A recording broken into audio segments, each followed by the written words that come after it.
سکوت محض. 12 ثانیه میزنه، ایکس میزنه. تمام تیراشو 10 زده بود ولی مغلوب مت ساسمن شد. اینجا در تیر هفتمش 9 زد ژیل یانگ. مت ساسمن امتیازها برابر. میزنه باز هم ایکس. تیرهاشو در امتیاز ایکس به همدیگه برخورد میده. میره برای تیر سوم خودش.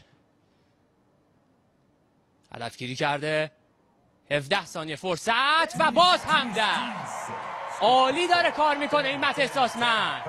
اگه 30 بزنه قطعا طلا رو کسب کرده. مت ساسمن هدفگیری کرده. 3 تیر براش باقی مونده. یه لحظه ریلیز کرد، نشد. باز هم زد، نشد. چونش رو ملاحظه کنید، میزنه. 10 میزنه.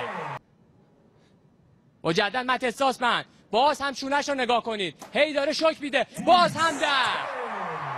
باز هم 10. 147. اگه 9 هم بزنه تمومه.